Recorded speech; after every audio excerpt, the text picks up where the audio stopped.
네, 안녕하십니까. 자, 여러분 앞 시간에 이어서 이 무건대리 보시도록 하겠습니다. 자, 일단 여러분 교재를 보시면요, 무건대리가 협의의 무건대리부터 먼저 나옵니다. 그러니까 핵심 교재 48페이지 보시면요, 제일 밑에 협의의 무건대리부터 나오죠.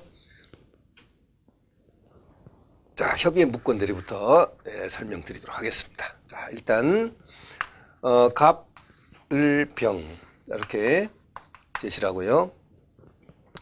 갑과 을의 관계는 어떤 관계냐? 부자지간. 이 관련 판례도 중요한 판례가 이 부자지간으로 나오는 경우가 있어요. 여러분 교재에. 자, 그래서 고령의 아버지입니다. 아버지가 연세가 뭐 한 80세가 약간 넘었습니다. 그래서 고령이죠. 네, 그 다음에 45세의 중년의 아들입니다. 자, 그렇습니다. 자, 이 아들이 아버지가 가지고 있는 빌딩 한 몇 채가 있는데 그 중에 한 채를 대리권도 받지 않은 상태이지만 자신의 아버지로부터 대리권을 받은 것처럼 해서 아버지의 인감을 몰래 꺼내 가지고 아버지는 주로 이제 몸이 안 좋으니까요. 주로 이제 누워 계시니까 몰래 이제 꺼내 가지고 유임장 만들어 갖고요. 아버지 인감 탁 찍고 이렇게 해서 병에게 자신이 그 건물에 대한 매도에 대한 대리권이 있는 것처럼 해서 매매 계약을 체결했습니다. 자, 매매 계약을 했다. 자, 이거 여러분 뭡니까? 협의의 무건대리예요? 표현대리입니까? 어떻게 생각하십니까? 자, 부자지간에는 아버지에 대한 아들은 당연히 기본 대리권이 있다? 아니죠. 만약 기본 대리권이 있는데 그것보다 월권된 행위를 했다면 126조가 적용될 수 있지만, 표현대리가 적용될 수 있지만, 고령의 아버지의 그 독자, 시험 이렇게 사례 나오면 독자로 나와, 독자.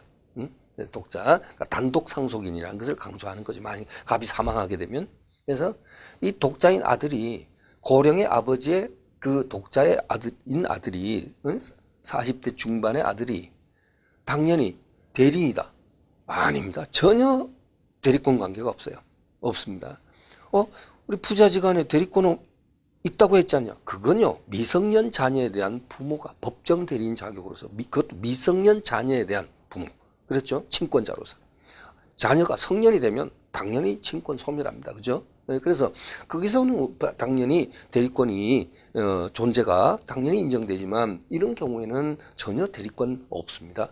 그런데 을이 대리권을 매매에 대한 그 특정 건물에 대한 매매에 대한 대리권을 받은 것처럼 해서 상대방과 매매 계약을 했단 말이죠. 자, 이렇게 되었을 때요, 이것은 무슨 대리냐면 협의의 무건대리가 되겠습니다.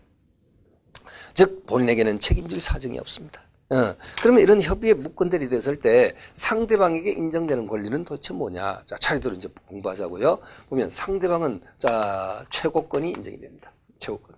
최고권은 뭐냐면, 뒤늦게 알았어요. 얘가 정당한 대리권이 없다는 사실을 알았단 말이에요. 그리고 이 최고권은요, 상대방이 무건대리인과 계약할 당시에 이자가 무건대리라는 사실을 몰랐다, 선의, 알았다, 악의, 불문하고 최고 정도는 인정이 됩니다. 이거 여러분 어디선가 많이 들었던 내용이죠. 제한능력자와, 즉 미성년자와 거래한 상대방에게도 최고권이 인정됐었죠. 최고권, 그죠? 확답을 촉구할 권리 있었죠. 그게도 여러분 선, 악, 불문하고 최고권 인정된다 그랬잖아요. 똑같아. 그 다음에 이렇게 최고를 할 수 있습니다. 자, 그 다음에 상대방에게는 뭐가 인정되느냐? 철회권이 인정이 됩니다. 그러니까 이 무건대리인과 했던 계약을 그냥 없었던 것으로 물릴 수 있단 말이에요. 이것 또한 제한능력자와 거래한 상대방의 경우가 같습니다. 그런데 철회권은 상대방이 선의일 때만 인정이 된다. 똑같죠, 그죠? 여기까지는 그 미성년자와 거래한 상대방에게 인정되는 권리와 똑같은데 문제는 차례대로 이제 달라집니다. 이렇게 최고를 보낼 때 얼마의 유예 기간을, 답변을 받을 수 있는 가능 기간을 얼마를 정해서 최고를 보내야 되느냐면요, 1월 이상의 유예 기간이 아닙니다. 제한 능력자와 거래한 상대방의 최고는요, 1월 이상의 유예 기간이지만 여기서는요, 상당 기간을 정하여 최고를 보낼 수 있다. 상당 기간이라고 규정되어 있고요.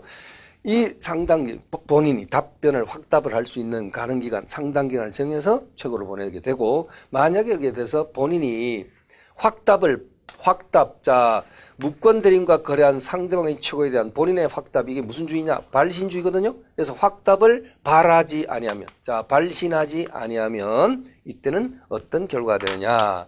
추인을 거절한 것으로 본다. 네, 추인을 확답을 발하지 않으면 어떻게 된 것으로 본다고요? 추인을 거절한 것으로 본다. 추인을 거절한 것으로 본다. 이렇게 여러분 교재에 다 차례대로 나옵니다. 자, 이제 설명 다 드리고 일단 교재를 보자고요. 자, 이렇게 이제 보게 되고요. 그 다음에 본인에게는 어떤 권리가 인정이 되냐? 본인은 적극적으로 추인할 수 있습니다.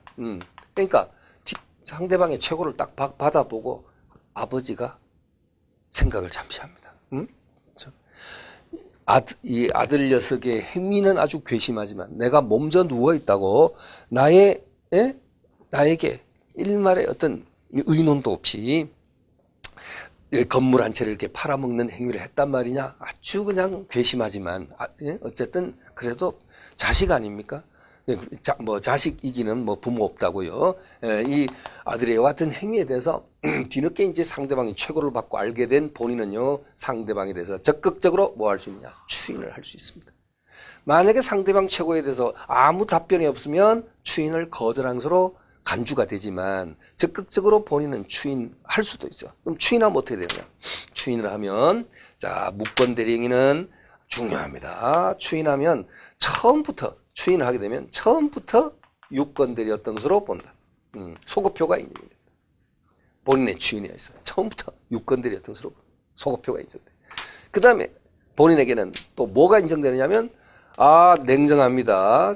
어쩌면 하기야 40대 중반이 된 자식을 자식 교육이라고 말하기는 좀 애매하죠, 그렇죠? 그렇지만 어쨌든 교육을 위해서 교육을 하자고요. 예.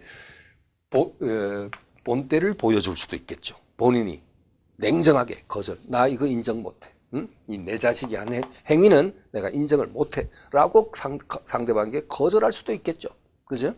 물론 이제 거절을 하게 되면 어떻게 되냐면요. 결국 상대방은 본인 쪽을 향하여 뭔가 이렇게 추인을 좀 얻어내려고 시도를 하다가 본인이 그냥 거절해버리면 사정없이 병은 을을 향하여 책임 추궁이 들어갈 겁니다. 그렇죠? 그런데 일단은 언제 잠시 후에 보도록 하고요. 그 책임 추궁이란 것이 과연 무엇인지 보도록 하고, 자, 본인은 거절권을 행사할 수 있습니다. 거절권 행사할 수 있습니다. 그리고요, 이 추인이란 것은 상대방에게 직접 추인할 수도 있지만, 계속 조심하셔야 돼요. 무권 대리인에게 추인할 수도 있어요. 무권 대리인에게. 그러니까 아들 불러서, 네가 이러이러한 행위를 했단 말이냐? 괘씸하지만 일단 인정해주마. 너의 행위를 내가 인정한다. 그 대신 상대방한테 가서 중도금 잔금 빠짐없이 잘 받아서 나한테 갖고 와. 이건 뭡니까? 아들의 행위를 추인하는 거죠. 그러니까 이 무권 대리인에게 상대방이 직접 추인할 수도 있고 무권 대리인에게 추인할 수 있습니다. 추인할 수 있어요. 또 이제 여러분 시험에는 여기까지는 안 나오겠지만 상대방과 이미 거래한 특정 승계인 정이 있다면 이미 서류 넘겨받아서 다시 이쪽으로 전매를 했다면 이자에게 곧바로 추인을 해줄 수도 있습니다. 특정 승계인에게. 자, 그래요. 그러면 이제 요 같은 권리 내용 보시고요. 자, 그 다음에 자세한 내용들은 이제 교재 확인하면서 설명드릴게요. 만약에 본인이 추인도 하지 않고 많이 거절했다든지 아니면 적극적으로 추인하지 않고 거절했다든지 아니면 상대방 최고를 보냈더니 전혀 반응이 없어. 응? 그래서 추인을 거절한 것으로 효과가 나타났다든지 그리 되면 결국 상대방은 누구한테 책임을 물을 수밖에 없어요. 무권대 이쪽으로. 그래서 이렇게 책임을 묻습니다. 그럼 이 책임이 바로 뭐냐면요. 이행청구권. 이행청구권 또는 손배권, 손해배상 청구권이에요. 자, 둘 중에 하나 선택적으로 청구할 수 있어요. 상대방이 뭐라 하냐면 당신은 대리권도 받지 못했으면서도 어떻게 그 건물에 대한 매도에 대한 대리인인 것처럼 해서 나를 이렇게 속일 수가 있느냐. 당신 계약 나와의 계약 내용대로 이행하시오. 이게 바로 뭡니까? 이행청구예요. 응? 그리고 이행될 가능성이 없죠.